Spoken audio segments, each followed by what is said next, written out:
There's a question hidden deep within the pages of the Bible, one that most preachers don't touch, a question older than humanity itself. Can angels die? Think about it. Angels, beings of fire, light, and unimaginable power. They're older than the mountains, wiser than kings, and stronger than entire nations. They can shut the mouths of lions, bring down armies, and stand in the very presence of God without being destroyed. So, are they immortal, or can they be unmade? To solve this mystery, we have to understand what angels truly are. The Bible doesn't describe them as humans with wings. They are spirit beings, created directly by God before the world even began. Psalm 104 says God makes his angel spirits, his ministers, a flame of fire. They don't age. They don't get sick. They don't bleed or decay. Nothing about them dies the way our human bodies do. But here's our first clue. If angels were created, then they are not eternal in the same way God is eternal. God has no beginning and no end, but angels had a beginning. And anything that has a beginning can also have an ending. This is where the mystery really deepens. The Bible shows us something shocking. Angels can fall. And if a being can fall, can be corrupted, can rebel against God, could that rebellion lead to its destruction? Take Lucifer, once described as the anointed cherub, perfect in beauty, full of wisdom, standing in the radiant presence of God. But pride twisted his heart, and he was cast down from heaven. A third of the angels fell with him, turning from glory to corruption, from light to darkness. The Bible now calls them fallen angels, demons, spirits of wickedness. Now, if angels were completely indestructible, why do some end up bound in chains?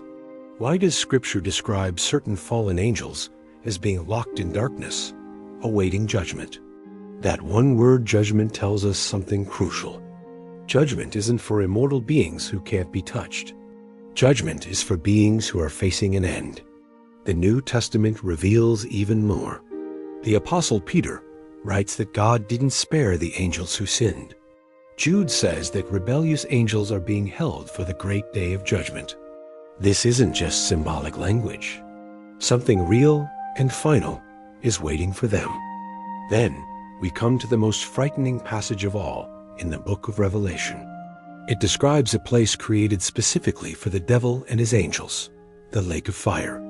Jesus himself said it was prepared for them. And the lake of fire isn't described as a place where beings live forever in torment. It's described as the second death, the final destruction of all rebellion. This tells us, quite plainly, that angels can die, not by aging, not by sickness, not by wounds, but by divine judgment, the complete unmaking of a spiritual being. If God created angels, then God can uncreate them. So what about the good angels? The ones who didn't fall? Scripture paints a very different picture for them. Jesus said that the redeemed in heaven will be like the angels who cannot die anymore. Holy angels live forever, not because they are naturally immortal, but because God sustains them. They remain connected to the source of life, and therefore they never fade, never weaken, and never face destruction. Only the angels who broke away from God's presence face an ending. This raises another question. If fallen angels can be destroyed, can angels be wounded? The book of Daniel gives us a strange hint. The angel sent to Daniel was delayed, resisted by a demonic prince over Persia. This wasn't because the angel was weak, but because spiritual warfare is real. Angels can be opposed, hindered, and locked in battle. It doesn't mean they bleed, but it does mean they aren't untouchable. So, what is the ultimate destiny of all angels? The holy ones will live forever in God's glorious presence. The fallen ones will face the second death in the lake of fire, the final, absolute end of all evil. That's the true biblical picture. Angels do not die like humans. They don't age, suffer, or decay, but they can face destruction, a spiritual ending carried out by the judgment of God.